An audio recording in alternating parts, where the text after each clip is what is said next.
El método de oración esicasta, según la enseñanza del Padre Serafín del Monte Athos.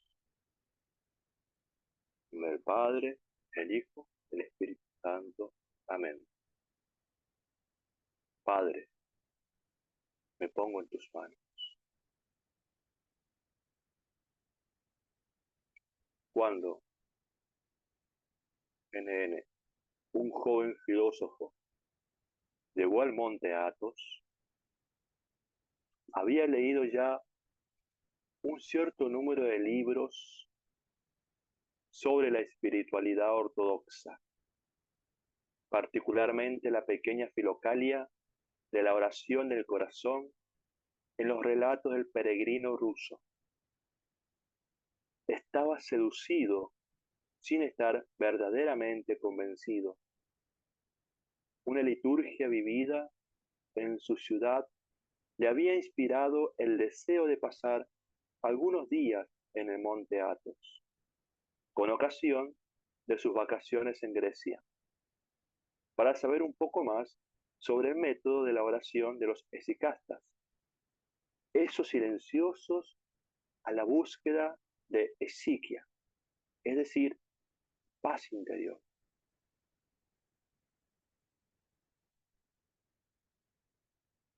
Contar con detalle cómo llegó el padre Serafín, cómo llegó al padre Serafín, que vivía en un eremitorio próximo a San Pantaleón, sería demasiado largo.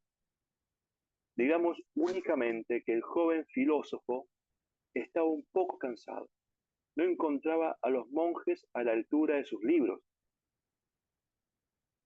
Digamos también que, si bien había leído varios libros sobre la meditación y la oración, no había rezado verdaderamente ni practicado una forma particular de meditación.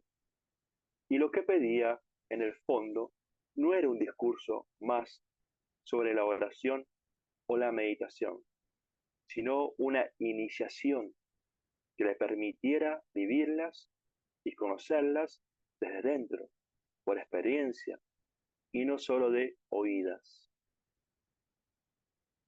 El padre Serafín tenía una reputación ambigua entre los monjes de su entorno. Algunos le acusaban de levitar, otros de que gritaba y gemía, a uno le consideraban como un campesino ignorante, otros como un venerable Suárez inspirado en el Espíritu Santo y capaz de dar profundos consejos, así como de leer en los corazones. Acotamos que Suárez son maestros, guías espirituales en el desierto. Que este joven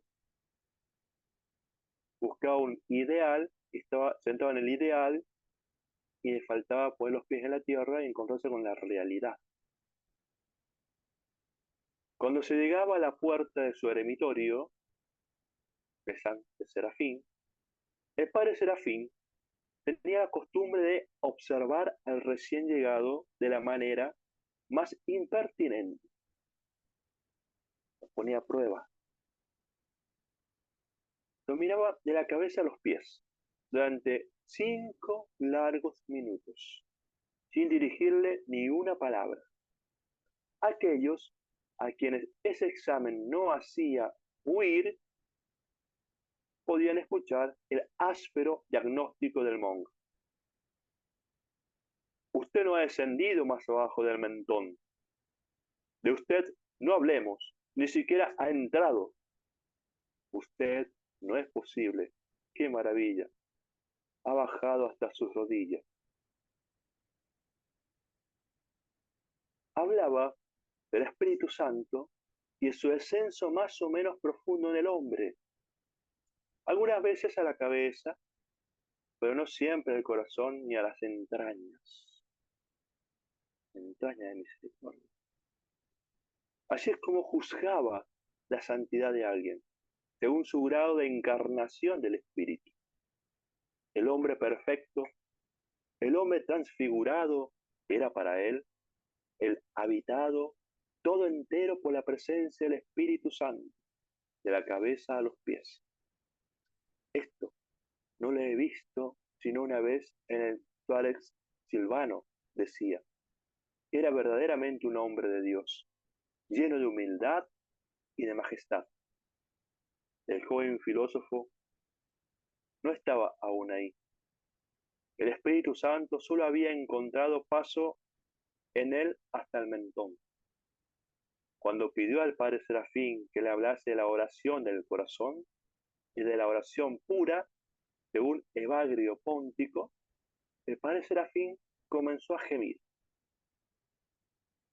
Esto no desanimó al joven, que insistió. Entonces el padre Serafín le dijo, antes de hablar de la oración del corazón, aprende primero a meditar como la montaña. Y le mostró una enorme roca. Pregúntale, ¿cómo hace para rezar? Después vuelve a ver. Meditar como una montaña. Así comenzó para el joven una verdadera iniciación al método de oración sicasta.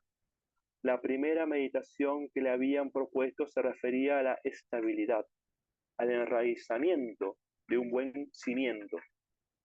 En efecto, el primer consejo que se puede dar al que quiere meditar no es de orden espiritual, sino físico. Siéntate. Sentarse como una montaña quiere decir tomar peso, estar grávido de presencia. Los primeros días al joven le costaba mucho quedarse inmóvil, con las piernas cruzadas, con la pelvis ligeramente más alta que las rodillas. Una mañana sintió realmente lo que quería decir meditar como una montaña. Estaba allí con todo su peso, inmóvil. Formaba una sola cosa con ella, silencioso bajo el sol. Su noción del tiempo había cambiado ligeramente. Las montañas tienen un tiempo distinto, otro ritmo. Estar sentado como una montaña es tener la eternidad delante.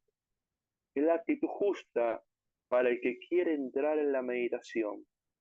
Saber que está la eternidad detrás, adentro y delante de sí. Antes de construir una iglesia es necesario ser piedra.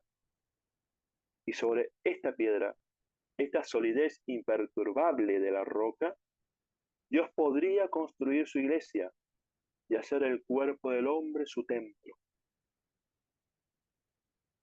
Así comprendía el sentido de la palabra evangélica. Tú eres piedra, y sobre esta piedra edificaré mi iglesia. Se quedó así varias semanas. Lo más duro era pasar varias horas sin hacer nada. Era menester volver a aprender a estar, simplemente estar, sin objeto ni motivo.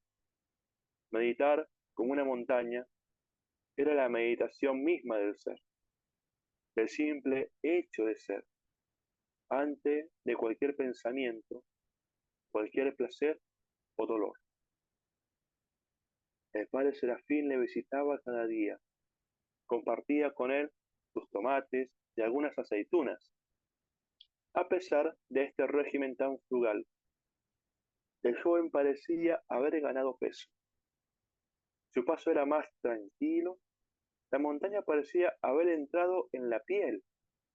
Sabía coger su tiempo, acoger las estaciones, estar silencioso y tranquilo, a veces como una tierra árida y dura, otras veces como el flanco de una colina que espera la cosecha. Meditar como una montaña había modificado igualmente el ritmo de sus pensamientos. Había aprendido a ver sin juzgar, como si diese a todo lo que crece en la montaña el derecho de existir. Un día, unos peregrinos, impresionados por la calidad de su presencia, le tomaron por un monje y le pidieron la bendición. Para enterarse de esto, el padre Serafín comenzó a molerle a golpes. El joven empezó a gemir. Menos mal, creía que te habías hecho tan estúpido como los guijarros del camino. La meditación sicasta tiene el enraizamiento, la estabilidad de las montañas, pero su objetivo no es hacer de ti un tocho muerto, sino un hombre vivo. Tomó al joven del brazo y lo condujo hasta el fondo del jardín donde, entre las hierbas salvajes, se podían ver algunas flores. Ahora ya no se trata de meditar como una montaña estéril. Aprende a meditar como una amapola, aunque no olvides por eso a la montaña.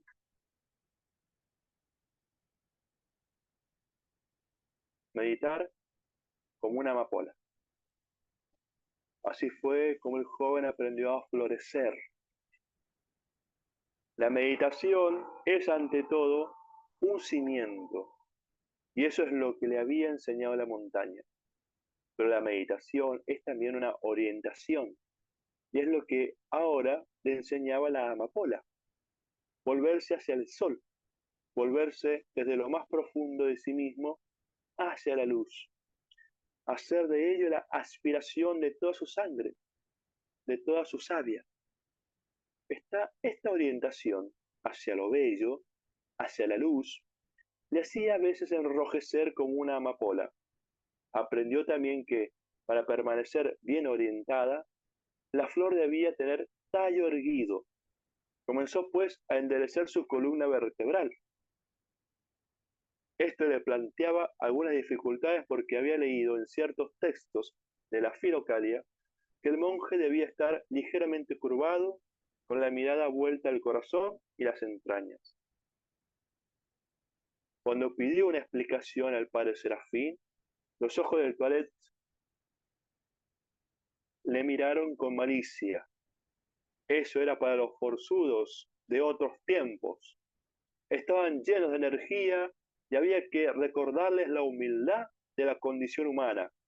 Doblarse un poco, el tiempo de la meditación no les hacía ningún daño, pero tú, más bien, tienes necesidad de energía y por tanto, en el tiempo de la meditación, enderézate, estate vigilante, ponte derecho vuelta hacia la luz, pero sin orgullo. Por otro lado, si observas bien la amapola, te enseñará no solo el enderezamiento del tallo, sino además una cierta flexibilidad bajo las inspiraciones del viento y también una gran humildad. En efecto, la enseñanza de la amapola consistía también en su fugacidad, en su fragilidad. Había que aprender a florecer, pero también a marchitarse. El joven comprendía mejor las palabras del profeta. Toda carne es como la hierba y su delicadeza es la de la flor de los campos. La hierba se seca, la flor se marchita. Las naciones son como una gota de agua de rocío en el borde de un cubo. Los jueces de la tierra apenas plantados, apenas arraigados, se secan, y la tempestad se los lleva como paja. La montaña le había enseñado el sentido de la eternidad. La amapola le enseñaba la fragilidad del tiempo. Meditar es conocer lo eterno en la fragilidad del instante, un instante recto, bien orientado. Es florecer el tiempo en que se nos ha dado florecer, amar en el tiempo en que se nos ha dado amar gratuitamente, sin por qué. Puesto que, ¿por qué florecen las amapolas?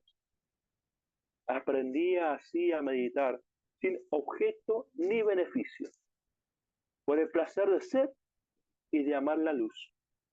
El amor tiene en sí mismo su propia recompensa, decía San Bernardo.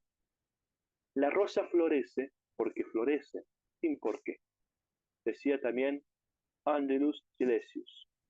La montaña florece en la amapola, pensaba el joven. Todo el universo medita en mí. Ojalá pueda enrojecer de alegría todo el tiempo que dure mi vida. Este pensamiento era sin duda excesivo. El padre Serafín comenzó a sacudir a nuestro filósofo y de nuevo le cogió por el brazo. Lo llevó por un camino abrupto hasta el borde del mar, a una pequeña cala desierta. Deja ya de rumiar como una vaca el sentido de las amapolas. Adquiere también el corazón marino. Aprende a meditar como el océano.